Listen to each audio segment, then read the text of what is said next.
Yo, so as you guys know, we just took a pretty long trip, right? With 1,707 miles on motorcycles over about 5 days. So spread out nice.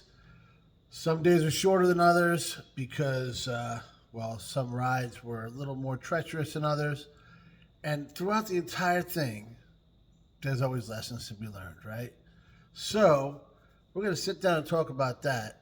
This way, if you're going to make a trip or the next time we decide to make a trip, we can learn from the lessons that we've already learned and make new and interesting mistakes. Here's a Tuesday morning tech tip from Pugliese Speed Shop. For as long as I can remember, back when, high school football, playing Little League, no matter what I did, somebody would always tell me there's always room for improvement. Usually my teachers, like back in the day, and they were not wrong, right? So if they weren't wrong, probably everybody else isn't wrong either. And no matter what you're doing, there's room for improvement. I'm looking at the OBS right here, right? And although I love this truck, there's a couple things I probably could have done a little better. And, we'll go back and we'll change those. But when you're out on the road, right, and you're doing a trip and you got everything planned out, yeah, you can go back and do it over, maybe next year or whenever. It's not as simple as working on one of these projects, right? So when you're on a trip or you got this all planned out, maybe like, I don't know, when we missed tailgate tour, now we had to wait a year, right? It's coming up again. And I think we're going to be ready. But that was a whole year. When's the next time I'm going to be at the tail of the dragon, guys? Who knows? Well, been around for quite a while, and that's the first time we've gone. So I don't know. We're talking about going every year. That would be awesome. So if that's the case, we don't want to waste any time. And we want to make sure we absolutely nail it. So every year it gets better. And not because of any mistakes made, but just better planning or whatever it could be. I can think of one thing that's right there. All right, we're going to start off with the positives. Because there's a lot of positives. All right. We learned from the Sturgis trip back in 22 that old Wade can make up a map and figure out all the ways to go, how to get the most out of everything. And we all talk about it and then tweak it as we go and whatnot.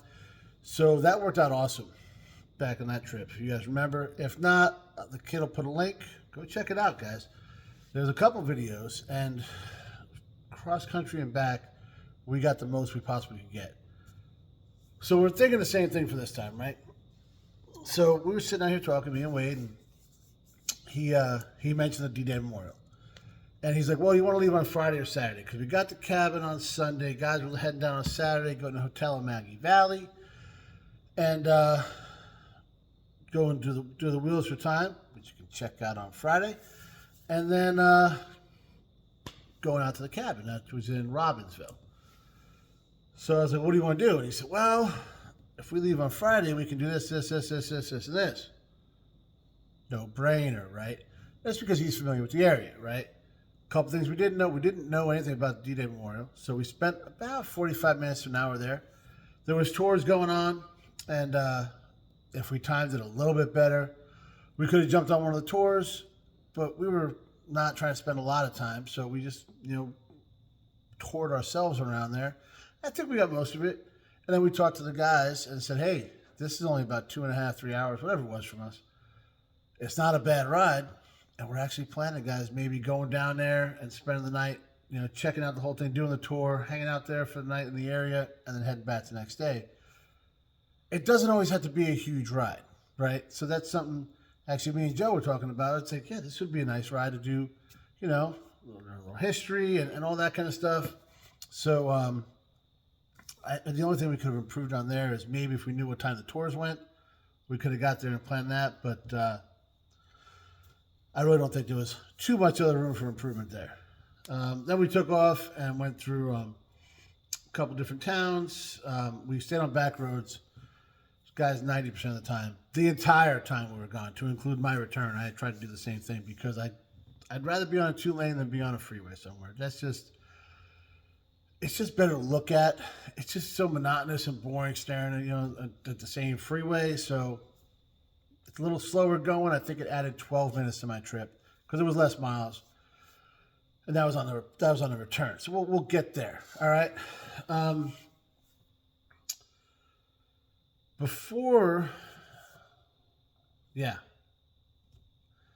want to say that before we went. Well, actually, no. After we went into Abington, had that amazing dinner at Mamma Mia's, crashed out for the night, got up in the morning, and headed to go do the Back of the Dragon, which is in Virginia, if I'm not mistaken.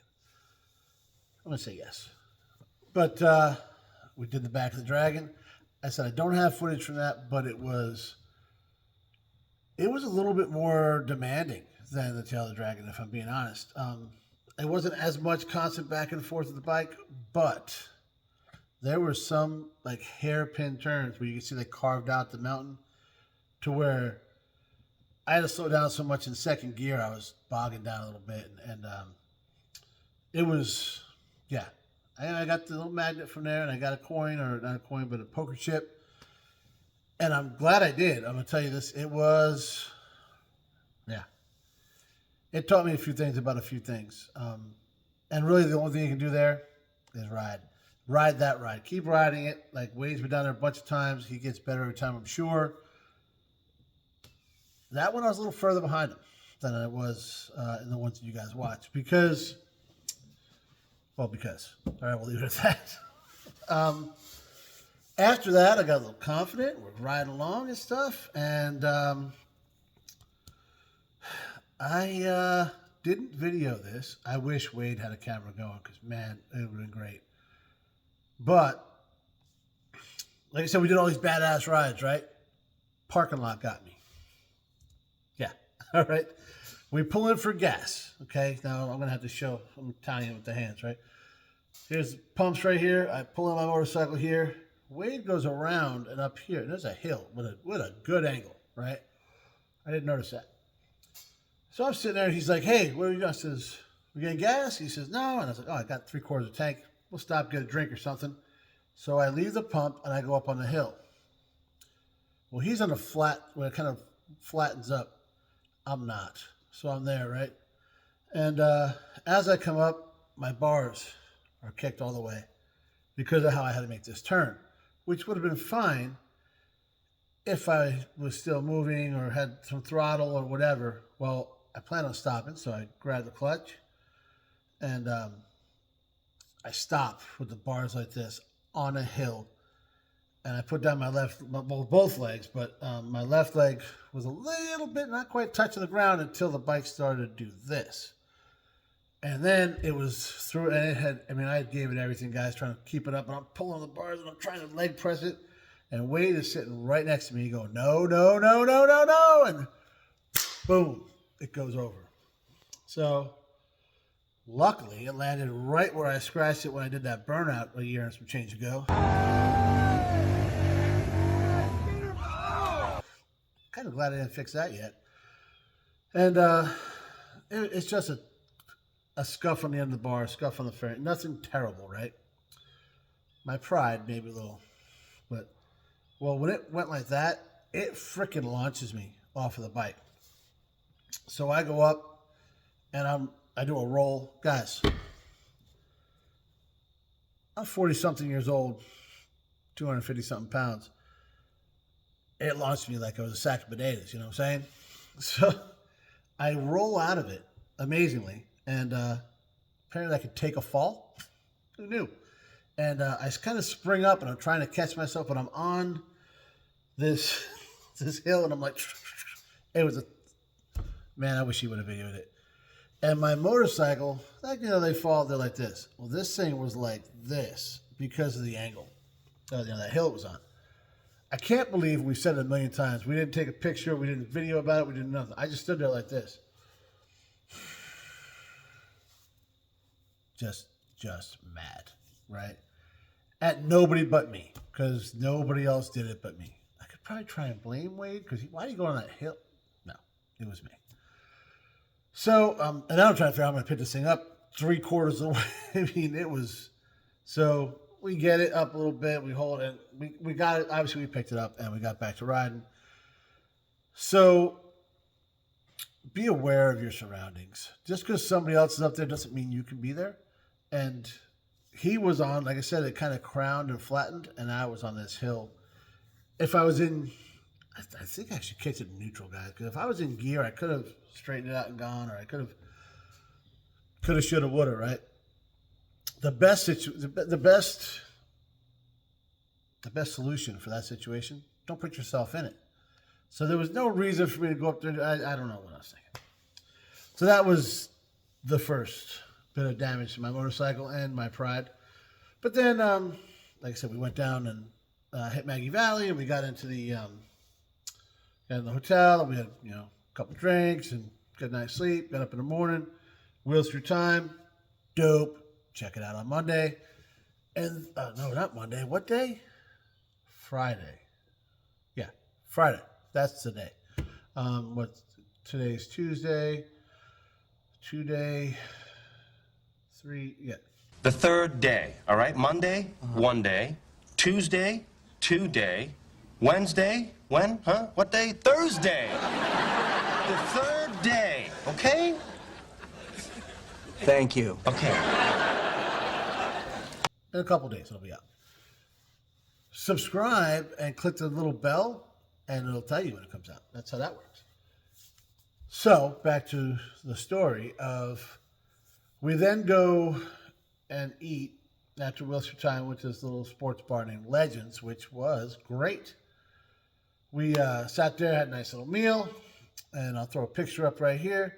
That right there is the last picture, the last known picture of my Road Glide without the redesigned rear fender. So, we're leaving out of there, and we're all kind of lined up the way we were going to go. It wasn't really, we didn't talk about it. It wasn't like a formation ride. It was just, let's go. We're going out to the cabin. So it was raining pretty good. And we come out of the gas station, and I want to say Wade went first, then Sean, then Dave. And then I didn't think Wayne was going to go, and I talked to Wayne. He said, yeah, he probably shouldn't have gone. So there was a truck coming, and he kind of got it.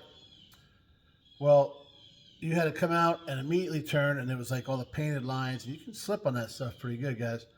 So he went, and actually he did kind of and went going, and I did not go. So I grabbed the brakes.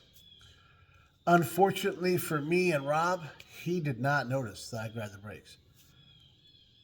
I hope he was going to go, because, man, that would have been, if I was, he rear-ended me, guys. What happened? Right?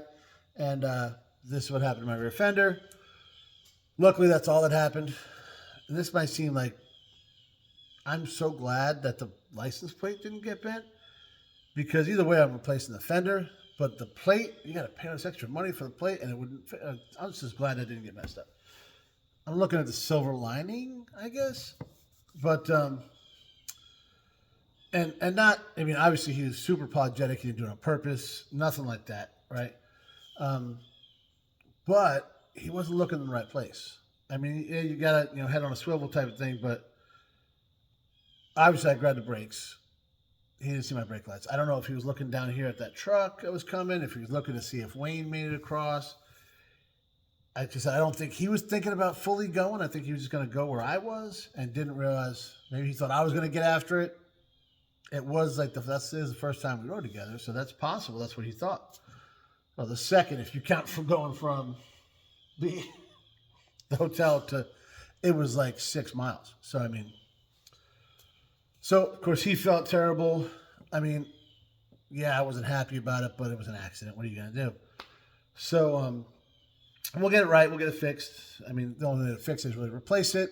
Luckily, the bike's old enough that I'm looking on eBay and whatnot, and they have ones that are painted that color in decent shape, because for whatever reason, for, a fraction, I think a new fender, if you go to Harley, I think you got to take out a second mortgage for one. I think like Advent Black, I think Hogworks and some other companies that repop Harley stuff have them for like $800-900, already painted and stuff. But like I said, I found a couple on eBay for like 250, 350, like in that range. Said painted and all that stuff. So before you take it right to the dealer and let's get to, especially my bike, it's a 19, right? So it's in March, it'll be 7 years old since I bought it.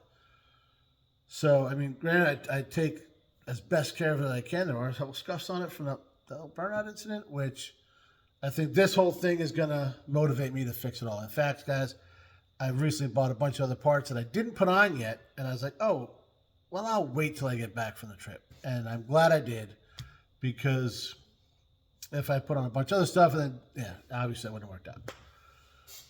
So, lesson learned there. Be aware of your surroundings.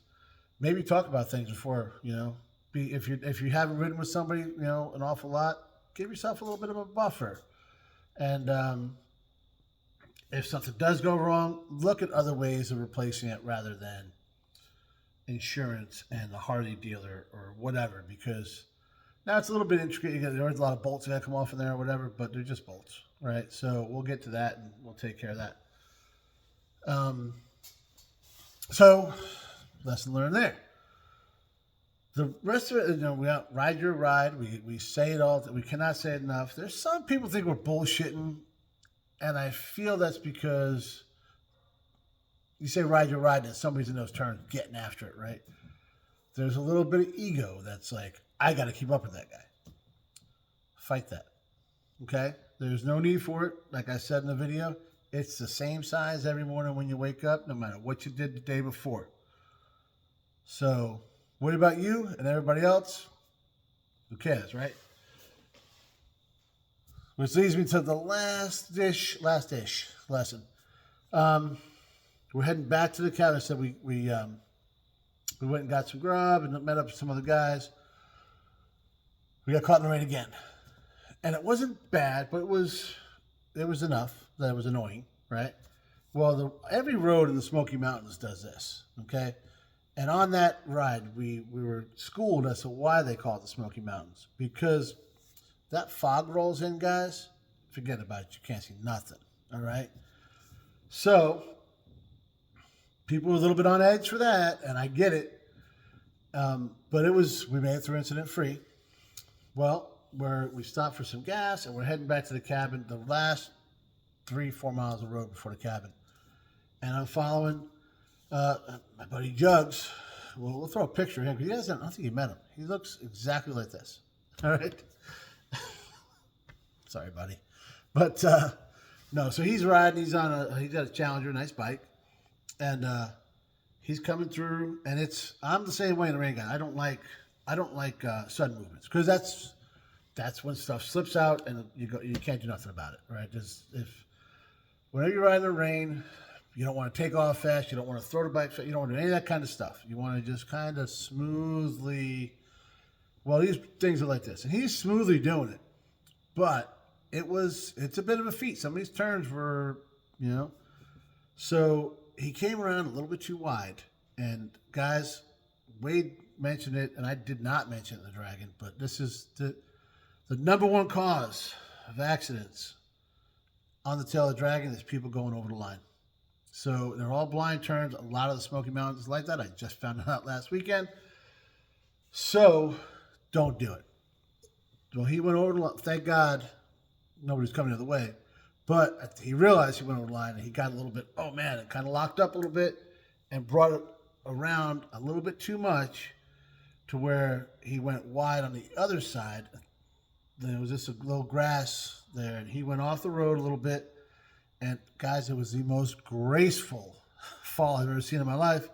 But it was just a little bit too much, and he knew, you could tell and just with his movements, he's like, I'm going to put it down right here, and we're going to be fine. And that was the best thing he could have done. Because if he tried to jerk it back to this or that, it would have been bad. So he just, in the grass, slid it, put it down on the engine guard, and it wasn't bad. There was no damage done to the bike, no damage done to him. Maybe a little bit of his pride, but he's He's a tough little dude. He wasn't really worried about it. So I'm like, whoa, hold up, man. I pull over.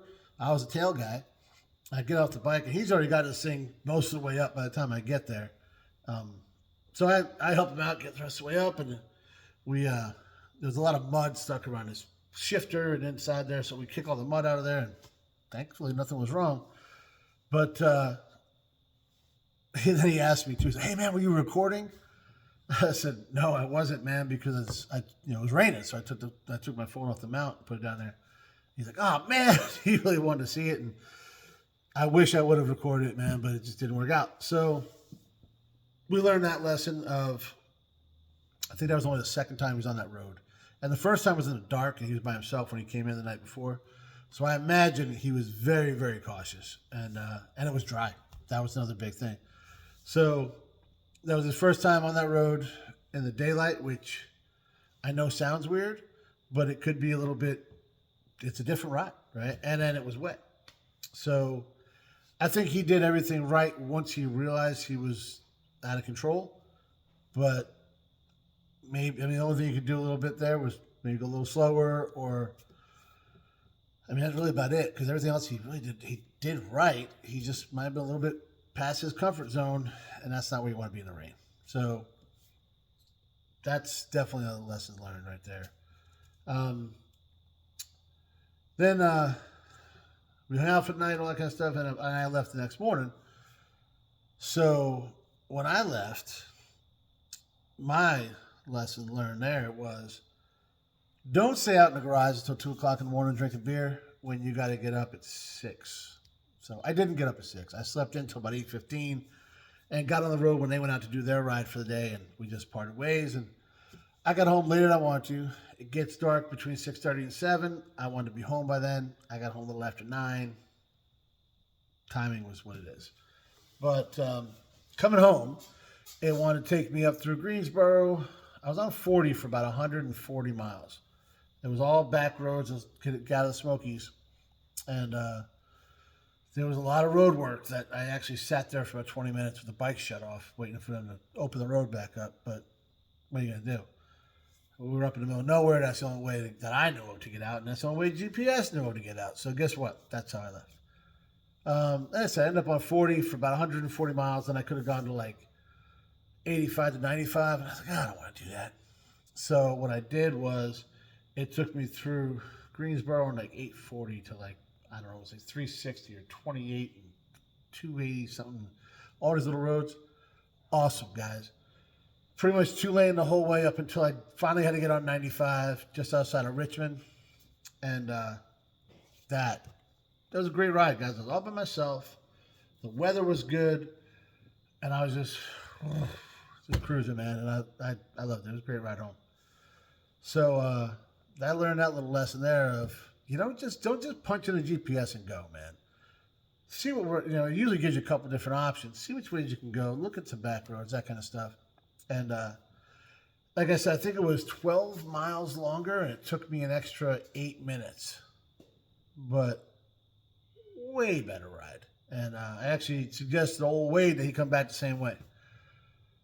The recordings came out real good. I wish it was kind of in the center, but that rock form thing, there was no shaking. It was dead on. You guys saw it. Let me know what you think of it. But yeah, I'm sold. Well, obviously I'm sold. I bought it. Either way, I dig it. It's not, they didn't pay me to say it or nothing like that. If they want to give me I'm about to get a new phone, so I need a new phone case. So if they want to go ahead and give me that, that'd be sweet. But if not, I'm going to buy it, guys, because it just all works. That's about all the lessons that I can think of we learned. I had to come back a couple days early, which wasn't terrible because I got all the riding in. Wade set it up nice, so I got all the rides that I wanted to do and some I didn't even know about. And everybody else got to have a different ride the next day, even though I was watching all the little things on Facebook. I wish I could have made them, but I had to come back for a real good reason. You guys know Nick. He's been on the channel a bunch of times. He's not a big attention guy, so I'm going to tell you anyways. He's actually getting married. Actually, by the time you guys see this, he'll be married. And I was honored enough. He asked me to be the best man. So clearly I couldn't be down there riding motorcycles. So I came back up here to do what I'm honored to do. So leave a comment. Congratulate Nick and Gretchen right here for on their wedding. And, well, hopefully this helped you out. Hopefully this ran a lot longer than I planned. But, guys, when you learn a lesson, you can't put a time on it. You just got to learn. Thanks for watching, guys.